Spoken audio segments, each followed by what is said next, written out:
And we are back once again. Happy Monday, August 24th. It's the Spin Cycle. Andrew Southwick and RC Williams with you today.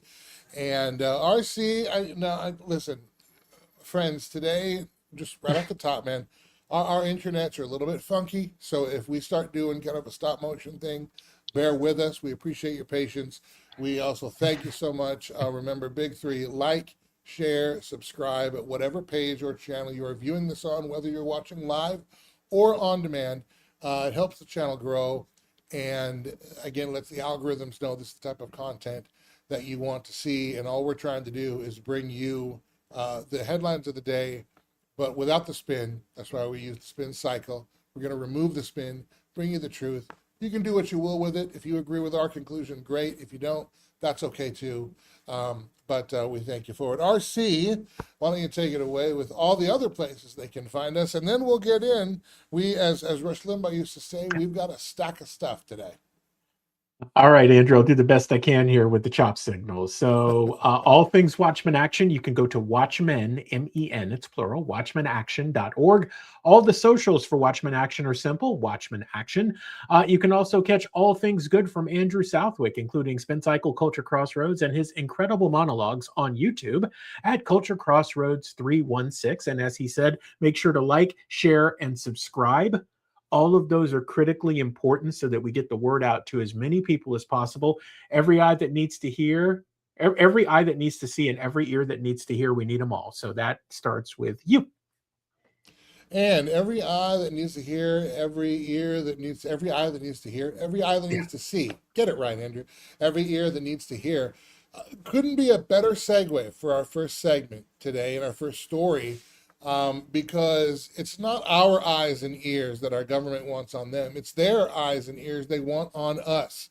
I have some footage of some new Palantir technology, Palantir and Maven/Gotham, okay? And what this technology is designed to do, it's designed to combine large volumes of military and intelligence data into a common operational picture, okay? Now you can, now that's jargon for effectively, and what you're going to see here in this clip is that it is monitoring you walking around. And I've got two clips to back this up, because not only are you going to see the technology explained, but then you're going to see them talk about it in their own words. And again, so I'm going to run these clips here, and you're not going to believe this. This first one, here you go. This is, he's explaining to you their Palantir spying technology. Check this out. This is Maven Smart System, Palantir's software as a service product that we are deploying across the entire department. As you can see, it's not just one data feed, it's multiple. And instead of having 8 or 9 systems for those decision makers to look at every single day, in order for them to make decisions, you then fuse it into a single visualization tool. The single visualization tool allows you to select different types of data. That could be your business, your work. Look at different approaches to data, but more importantly, action from the same system that you're going to a strip mall. Develop your workflows around. Once you have a detection that you want to actually move into a targeting workflow, for example, this is what we do. Left click, right click, left click, magically, it becomes a detection. That detection then gets moved into a workflow. Look at all that data. Standard digitized workflow, but I want to walk you through it quickly. You're a we data have different workflow. Types of targets that are identified on the left there. Every single column produces a different type of decision-making process. Once you have that decision and you're trying to actually action that process, we now move into COA generation, course of action generation, where we are automatically, via a number of factors, trying to identify what the best asset to prosecute a target looks like. Look at that, how much time it takes you. Once we've got I'm going to back up on that picture here. Look at this.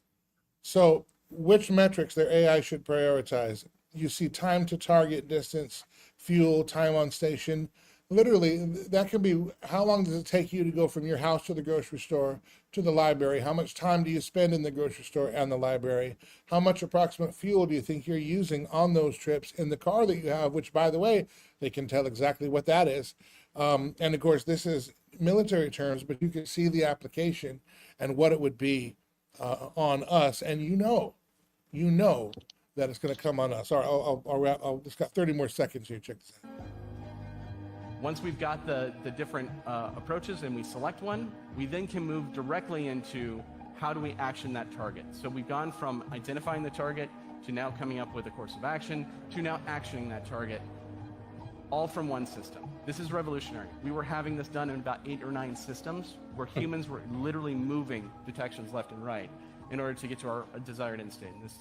In order to get to their desired end status. Man, my goodness.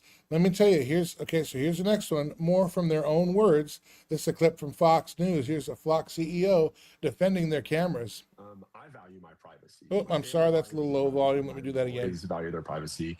I value my privacy. My family values their privacy. My employees value their privacy. But what we're talking about is safety as well. And so I think when people talk about just one of these, privacy or safety, they're prioritizing the wrong thing. And what we have to prioritize as a country is compromise. How do we have our safety and how do we balance privacy? And so when I think about legislation that calls for an outright ban, that's like banning vehicles. That would never have made sense. Instead, what we did is we introduced laws against drunk driving. We introduced laws around seatbelts, laws around airbags. Right, so to ban flock cameras would be akin to banning cars, banning automobiles. Now, listen to this. Here's how they're going to use it in practice. Again, I'm showing you these because I want you to see. You just saw the technology. You saw how granular the information would be. Then you saw Flock CEO defending it and saying, hey, you can't have privacy if you want to be safe. That's, we need this, you'll be safe. And if you ban this, it's like you're banning the automobile, which is a false comparison. And now here, this is from Wall Street Apes. So you're also going to hear him at the end of it talking a little bit. But this is how they plan to use it on you and me. If you don't have flock cameras, how are law enforcement going to detect and see somebody walking around, possibly looking to blow up your state capitol or commit terrorist acts? I don't know, actual police work? If you're not doing anything wrong, you're not committing any crimes, what do you care? I mean, you feel safer. The idea that because you were able to use it effectively one time, my civil rights and my privacy are violated daily, that is a balancing act that I don't think a lot of people are comfortable with right now. Yeah, that's the other side of the argument, but popular backlash has been growing against those cameras. A sheriff's deputy outside of New Orleans fired for using license plate reader cameras to track his ex-fiancée. And that's just one in a string of cases where officers have been caught allegedly misusing the cameras. All right, so you get the point there, hopefully loud and clear. These Flock cameras, and it's not just Flock. Remember, we've got Axon too. I believe Axon, is that not the company that President Trump has some investments in as well? They're actually replacing on the market, and they are competition to Flock, so they're probably fine with us taking down Flock because nobody's looking at Axon. But but you have the granular level of how it works, how your data, how your whereabouts and everything that you're doing is triangulated, tabulated, recorded. You're a workflow, you're a data workflow. Their Flock is going to sell it to you as safety. And then you've got law enforcement coming out and saying, well, gee, how else are we going to stop the bad guys unless we can monitor everybody all the time? And let me remind you the other piece of this puzzle that they've laid out in a different context, but we have yet to connect it to this story. You'll recall President Trump being indicted on a bunch of stuff during the campaign. That's pretty much what his presidential campaign was. You'll recall all the J6ers, the federal, which was an FBI. We know that was an FBI setup, and it was a photo op so they could further their narrative. And congratulations, they were able to do that. But we held all kinds of J6ers without actual charges for some of them for years. Mm-hmm. Here's what's happening.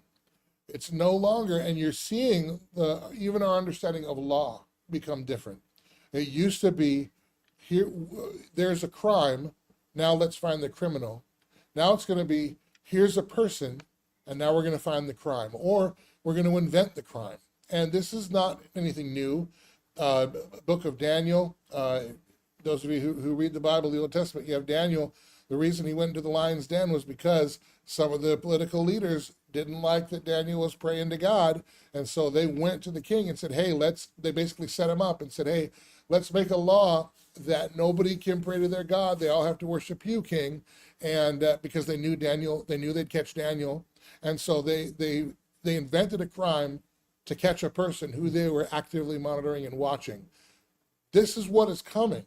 This is not fear mongering. This is not conspiracy theory. I just played you the clips in order. This is what they plan to do.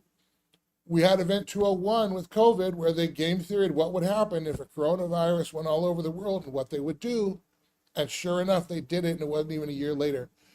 They're telling you what they want to do. And that last clip also mentioned Darcy, and then I'll shut up. Mm-hmm. He said, how else are we going to catch people walking around? Walking around. How else are we going to be able to monitor you as you go from the funnel cake booth at the fair to the porta potty? We can't possibly have you doing that unless we're watching.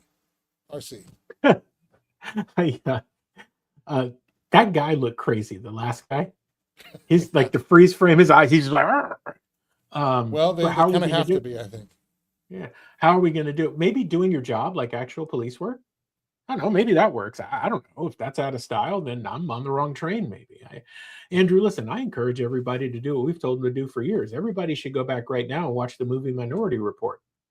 Why do you ask? Well, because you're actually living in it now, right? They're showing you basically pre-crime. Here we go, right? Find me the man, I'll find you the crime. And they're going to take all of those markers like they did for where they were going to deploy the weapon, and they're going to start deploying it on you. And you can say we're conspiracy theorists, tighten up our tinfoil hats, we're making a mountain out of a molehill. Listen, even before the Patriot Act, but really after the Patriot Act took effect, you were really living in a surveillance state. And it's only intensified in the last 25 years. And it's going to continue to intensify unless we do something about it. And these guys will always run the same game on you. They will always run we can't keep you safe and secure unless you're willing to give up a little freedom here. And if you're not doing anything wrong, you have nothing to worry about. That is the biggest crock of bull ever, right? Because who determines whether or not you're doing something right or wrong? How can that be bent or twisted? Mm-hmm. How soon before speech that is disagreed with is considered doing something wrong? And then how's that going to be interpreted? Who's going to interpret it? How is that going to go? Folks, this is exactly why the Constitution exists. For this exact reason. And we've already seen, even with this administration, who you and I would normally be in support of, because it's our guys in the White House, it's our team in the White House, it's our team in the Senate, it's our team in the House. But when Jimmy Kimmel had something offensive to say, the pressure from the president was to get him fired. He was suspended for a week and he came back on. The pressure from this administration to crack down on The View because they have a left bias. Well, duh. I mean, haven't they been on for almost 30 years? When were they ever having the George Will types on? I can't remember. I don't recall that at all. So all of a sudden now, but here's the thing: if we'll do it on our side to that degree, obviously across the aisle they're going to do it too. And here's the thing: across the aisle is being increasingly taken over by communists who absolutely do that. That's what they do. Mm-hmm. Let me ask you this. Do you think that we who are defending this kind of thing now, because it's happening under a Republican administration, would we tolerate the same architecture under a Democrat or an otherwise hostile administration? Absolutely not, Andrew. People would be out of their mind, right? They would be absolutely out of their mind. But this is the fear that we had on election night. We said if people get apathetic after, because it's like, oh, Trump's in office, everything is going to be fine. This thing is going to come at you like a freight train. Well, the freight train now, as you've got your foot on the track, is about 15 feet away. Mm-hmm. And it seems like you still haven't figured it out yet. It's like this exact thing. So we absolutely would not tolerate it if this was the other side, right? We'd be screaming at the top of our lungs, this is insane surveillance state. I know my rights, blah, blah, blah, blah, blah. But for whatever reason, for now, as they say on the History Channel, it seems to be okay. And here's the other thing on that. They're just doing it to us. When did you and I vote for any of that? And I wonder, I really do wonder, and hopefully we can have our buddy Bill Federer on at some point, because he knows history, he also knows the Constitution. But, are we getting into some we're in post-constitutional republic, let's be honest about that. But in terms of how we're behaving, But are some of these things rubbing up against the Constitution? Because you're seeing now what the government can't get away with. That's what the public-private partnership is. The government can't get away with it, so they get into bed with these private, billion-dollar, multi-billion-dollar companies in order to do the thing that the government could not do because they're prohibited by the Constitution. But of course, the private business can do whatever they want. We'll be keeping an eye on this for sure. Story 2, RC. Yes, sir. Just your general take. How has the tariff policy been working? And I'm not fishing for a negative answer. Maybe there are some aspects where it has made sense. I'm curious as to your objective understanding of how the tariff policy is working. So look, it's hard to tell how effectively it's working. Andrew, our feeling and our position has been that leveraging it the way that it's being leveraged now is partying like it's 1989. And again, I think that goes back in part to Peter Navarro providing so much consultation on policy. It's nothing personal against Pete. It's just he's thinking in an antiquated way in a world that kind of knows what that game is. So can you apply pressure? Yes, but is it sustainable? So here's what happened. Tariffs go into effect, right? Here comes a hammer. But then all of a sudden, the Supreme Court of the United States decides, well, you can't do it this way. They didn't tell me you couldn't do it. Okay, just so we're all clear. They just said you can't do it in this way. The fact that it even came to that is a pretty sad testament. Like, well, then why didn't you just do it the right way? You know what I mean? So I honestly, Andrew, it's hard to tell outside of we're having to refund a ton of money, and it doesn't seem to have stopped much of anything. I did read just the other day, toward the end of last week, either Thursday or Friday, Walmart received $3 billion in tariff refunds. Cool. And I guess now they're going to try to put that back into deeper discounts at the retail level because their quarterly sales took a dive. And gee, you wonder why. I thought this was the golden age. But I bring up the tariff because Trump just announced a new 50% tariff on Canada that applies to specific Canadian automobiles, trucks, auto parts, and steel. Not imports from every country, just from Canada. And he said this 50% tariff rate would take effect January 1st, 2027. The Federal Reserve, just as a note, found that tariff-sensitive goods imported from China were about 8.5% more expensive year over year by December of last year, with a 30% consumer pass-through in studied categories. So we're paying about 8.5% more on goods from China. A 2026 NBER study estimated roughly 26% of tariff increases were passed on to the consumers and found some domestically produced goods also rose because imported inputs became more expensive. So in other words, you have some things that are made in America, and that's true, but they have to outsource for certain specific parts or certain pieces of what they make. Well, because those imports had a tariff, those prices rose, and you saw basically one in four businesses pass on those prices to the consumer. Now, here is, let me put this on the screen. Here's Sean Duffy, Treasury Transportation, defending the trade dispute and the tariffs on Canada. We're great trading partners, right? But Canada gets the benefit of trading with the U.S. way more than the U.S. gets the benefit of trading with Canada. It's a country that doesn't have a military. It has a country that has a single-payer healthcare system that's failing. They have record high euthanasia rates. And so to think that they're going to go to war with Donald Trump and actually win that war with the U.S., I think it's foolish on their part. And again, I think what the president's trying to do with Jamieson Greer, who, by the way, has done an amazing job representing the president and America, is we want fairness for the American worker. And some of our best friends are the worst offenders that treat us the worst. And the fact that we provide their security for them and they take advantage of us, I think President Trump was the first one to go, you know what, that's not the kind of relationship that friends should have.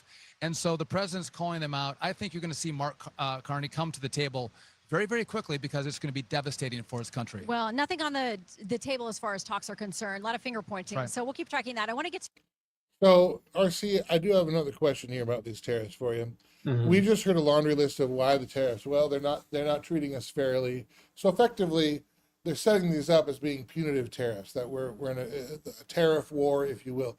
I thought the tariffs were twofold. One, to raise a bunch of revenue for America, and two, to reshore production in America. But it doesn't seem like that's the way it's playing out. Meanwhile, we are still paying more for the cost of everything. Interesting, Andrew. I was going to say earlier, I don't know whether or not the tariffs are working on China because I would have never known that the increase in cost from products from China was up 8% because everything's expensive. I have no idea, right? Like, did I feel it? Probably, but then again, it was muddled with everything else, right? So, I mean, hard to tell. And look, you got to carry the water for the team that you're on. I get that, right? And here's all the reasons that they work and they're punitive and all this stuff. Again, I think that we're dealing in a manner where the prevailing thought is that we are still such a dominant superpower that we can pretty much do whatever we want and everybody will conform. What I keep telling people is, yes, the United States is still the most powerful force in the world. It's the most powerful economy, everything like that. But the Don is slipping, as they would say, right? And other countries aren't just going to sit there and be third world Bush League. Like you have other first world countries around the world, whether they are constitutional or democratic or totalitarian, the fact remains that they still exist. Okay. And you have this mass, let's say mass affluence, but you have a lot of people moving up from subsistence level to middle class level. So you have burgeoning economies, and these people, many of them are American educated. So what do? They go back home. We have friends in Ghana that run the largest media group there. They're all American educated. They run it like a U.S. business. So these people aren't dumb, right? And they know what the game is, and they figured out ways to work around it, which is why you see the proliferation of BRICS. And I wonder sometimes, it, is it that enough people will believe this on its face and be okay with it? Or do they really think that people are so dumb that they don't understand that some of this stuff isn't working? Like, I'm not sure exactly which one it is yet. I saw an X post today from a well-known, I guess we would call him a conservative talker. I don't really think he's conservative, but he's been aligned with conservatives since COVID, and you kind of understand that coalition. There are some conservatives not conservative anyway. And he's very Mhm. popular. You would know him if I said his name, and most people probably would if you're watching the show. He noted, and I replied to his in his thread, but he said, we have to admit that President Trump is not dumb. Calling him stupid doesn't make sense. I'm paraphrasing. Elon's not dumb either. Elon Musk. And well, yeah, no, President Trump is not a stupid man. He's not a dumb man. No. You don't have that kind of success in this world and be an idiot. You cannot. You have to be smart. I said the problem is not that people think President Trump is stupid. I don't think anybody serious thinks President Trump is stupid. But I do think at least the messengers in the administration, or maybe some of it as advisors, think that we are stupid, and that somehow we don't understand, because they always say, well, we just didn't explain it well enough. They always tell you that these kinds that we're if we just understood what was going on, if we understood the 8,700,493.3 chess that we're gonna see in 10 years, assuming that everybody continues to doing what Trump wants them to do long after he's dead, And eating then burritos. and eating burritos for less than $20 a night, then we'll understand, why we're going through this now. But the problem is not that we think he's dumb; they think we're dumb, and then we get penalized for noticing, and we get name called. We're not really conservative, or we're pro communist, or pro Iran, or whatever name the conservatives want to throw at you now. So they've completely adopted the Democrat playbook for that, for their resistance, and this continues in this story, RC. Trump allowing and this announcement came out the end of last week, allowing 300,000 metric tons of tariff-free beef imports in a bid to cut prices, which draws rancher backlash. And by the way, my buddy Trent Loose from Trent on the Loose Spec News, this is his wheelhouse, and he is going to join me for an in-depth exclusive interview on this particular topic, because no one knows this topic more or better than Trent. That's going to be on Culture Crossroads on Sunday, and maybe we can leak out a little bit of that later in the week on the Spin Cycle. But here's the issue. So beef is more expensive, and one of the main reasons it's more expensive is because there's a cattle shortage in America, and Trent's going to go through why that is and what it's going to take to resupply our herds. But in the meantime, then we've been importing cattle from Argentina that also has a cattle shortage, who's been importing it from Brazil. So we're not really importing from Argentina, we're importing from Brazil, degrees of Kevin Bacon away, okay? Now what has happened is, of course, now we've seen a $5.50 pound of ground beef go to some cases $8 or $9. And there's also country of origin issues in this, and why that matters. You want to know where your beef comes from, because depending on where it comes from, it gets mixed with a bunch of other stuff. And not to mention, other countries don't have the same food standards that we do here. Now, yes, we put a lot of chemicals in ours that other countries don't, but other countries put a lot of fillers in their food that we don't. And some of that can be problematic, and some of it even tainted with different disease. So there's country of origin matters a lot. All that to say, so now President Trump, because this is a 90-day tariff pause. So now, because we're going into the midterms, poll numbers are cratering. We're in a war that's not going to end anytime soon, that nobody asked for. We're in an economy where the prices of food and gas and utilities are not down 50%, as President Trump boasted during his campaign for re-election. We're seeing these things, we're noticing them, we're seeing the surveillance state be implemented against our will across the board.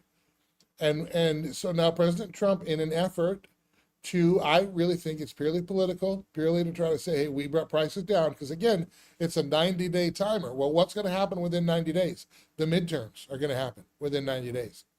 So we're importing foreign beef, basically, and lower quality, lower grade, and with the promise that it'll be 25% less at the retail checkout line. So here, peasants, here's some nasty beef that you wouldn't normally eat, that we're going to bring in, and it's going to undercut the American ranchers, because now for them to compete, they have to lower their prices, both in the selling, the ranching of it, then at the processing, then when those processors sell to the distributors, they have to bring their prices down 25% to compete with the garbage that you're bringing in from other countries. And you want us to eat this garbage so that you can say that you brought prices down for us. Now, when really this is a political gimmick that in the long run hurts American farming, hurts American ranching, and a big piece of our freedom is the ability to grow and supply our own food. I'm so excited that Trent's going to be on with us on Culture Crossroads. I tagged him in something on Twitter over the weekend on this exact topic, because he's the expert at it. So I'm excited to hear what his thoughts are, especially about our resupply. But Andrew, we covered this on the Spin Cycle late last week, and it was one of those stories we pulled in and said, no, we need to start talking about this now. President Trump has also come out and said, beef-like product. Like, there's weird things being said, which kind of goes to your point about fillers and kind of the slop, right? Like, what are we actually getting? Once we can determine where it's actually from. So look, if Brazil's providing cows, Brazilians eat a lot of meat. Just go to a Brazilian steakhouse and you kind of see for yourself, right? So that's fine. But it going through all those hands and the different standards and everything like that, that's part one. Part two is, doesn't it present a fundamental challenge if we have so many degrees of separation from the origin of something? Isn't that what got us into this problem in the first place? We have capable farmers and ranchers here that have a desire to produce. I mean, we're honestly, Andrew, in our household, we're switching. I said after this happened, I said, we're going to go to our local ranchers and we're just going to get our meat from them. I'm so done with this whole thing. I want to know where it came from, who did it, and I would much rather support them than somebody I don't know giving me something that I'm not exactly sure what's in it. So, that's another move for us in that direction to support those who do this work, right? And I come, my family has a farming background too over the generations, and so I just wonder, and maybe I shouldn't wonder, but I just wonder. It's like, so if you're doing this for political points, you probably could have come up with a slightly better formula to get people to drink the poison. But to say something like this in the level of arrogance, just, we'll get you lower prices, but yeah, screw the people screw your neighbor, is not the answer. And it's like, so you put the squeeze on these guys with conflicts, so they can't afford fertilizers, they can't do what they got to do, which cuts down on our beef supply, and then you try to squeeze them, right? It's insane to me that we've even gotten to this point, and the best answer you can come up with is, hey, I'm going to give you a little. This is the equivalent, not exact, but this is the equivalent of bringing down gas prices by releasing the strategic oil reserve. Yeah, it's similar. Same thing. Temporary, going to be crap, and then it's going to skyrocket. And it's like, you got a little relief. And it hurts us long term. It hurts America long term. And can I say something else? This is schizophrenic. And this is the mercurial President Trump, where it is a little bit third grade. It's not, because it's not consistent with other policy. He's pausing tariffs on beef, yet adding tariffs on automobiles. It's fine for automobiles to be more expensive because I guess people aren't, and we're not. Yeah, we're not out buying cars right now because we're trying to buy beef, And but here's the foreign competition is hurting American producers, so we're going to raise tariffs. But that's for automobiles. But for beef, American prices are too high, so let's remove the tariffs and increase foreign competition. We're not even using the tariffs consistently anymore. And in all ways, we get all the liability and none of the benefit. We being Americans, and then if you want to talk politically, we being conservatives. I'm up to my backside in more nuts than a fruitcake, and they all seem to be in Washington, D.C. Am I wrong? Am I missing something on that? No, you're not. And this is an opportunity for us as Americans to make our voices known in a very meaningful way. And that starts with supporting the people who are provided to you directly. If I'd say anything, do you support them? It's going to cost me more. Well, you know what?